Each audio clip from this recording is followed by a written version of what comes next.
সালাম আলাইকুম এভরিওয়ান। ঢাকা শহরের বাড়িওয়ালা হাসিনার থেকেও বড় স্বৈরাচার। আমি বাসা খুঁজতেছি, আগামী 1 তারিখ থেকে আমার বাসা লাগবে।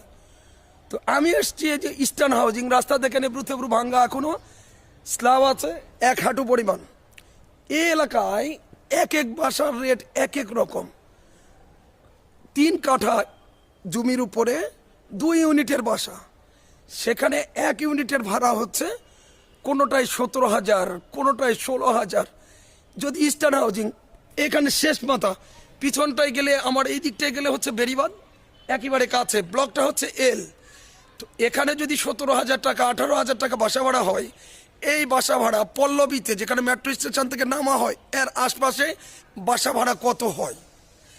কয়েকদিন আগে এই সরকার, এই সানলাই কুত্তা কি যেন নাম, এই সরকারের একটা বাড়ি ভাড়া নিয়ে ব্যাপক আলোচনা করলো সিটি কর্পোরেশন, যে তারা এলাকা ভিত্তিক বাড়ি ভাড়া নির্ধারণ করে দেবে।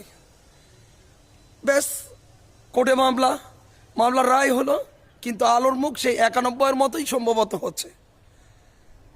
রায়ও হলো যে এলাকা ভিত্তিক প্রতি স্কোয়ার ফিটে ভাড়া নির্ধারণ করে দেওয়া হবে এবং এটার ট্যাক্স গ্রহণ করবে সরকার। এই তো গেল নিধিরাম সরকারের কথা।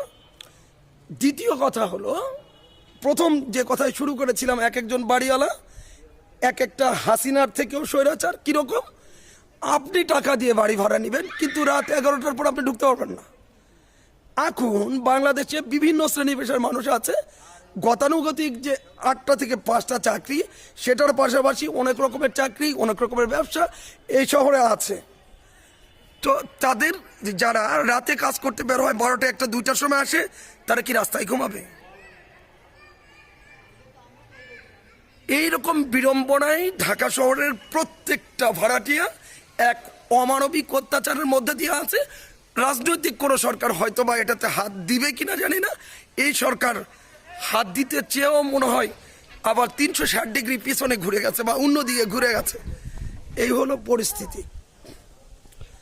এই মানে বাড়িওয়ালা নামক যে স্বৈরাচারেরা ঢাকা শহরে আছে, এই স্বৈরাচারদেরকে রাশ টানা দরকার। কারণ হলো, এই যে রাস্তাটা দেখছেন ইস্টার্ন হাউজিংয়ের এল ব্লকে, কয়েকদিন আগেও রাস্তা হওয়ার আগে ভাড়া কিন্তু অনেক কম ছিল, অনেক কম। 12,000 টাকা হলে এগুলা 3 কাঠা প্লটের 2 ইউনিটের বাসার একটা ইউনিটের ভাড়া 11 থেকে 12,000 ছিল, এখন 17,000 টাকা। আবার সার্ভিস চার্জ 3,000, 2,000, যার ইচ্ছা যেরকম এরকমভাবে নিচ্ছে। আর আমরা সবাই গালাগালি করে হাসিনা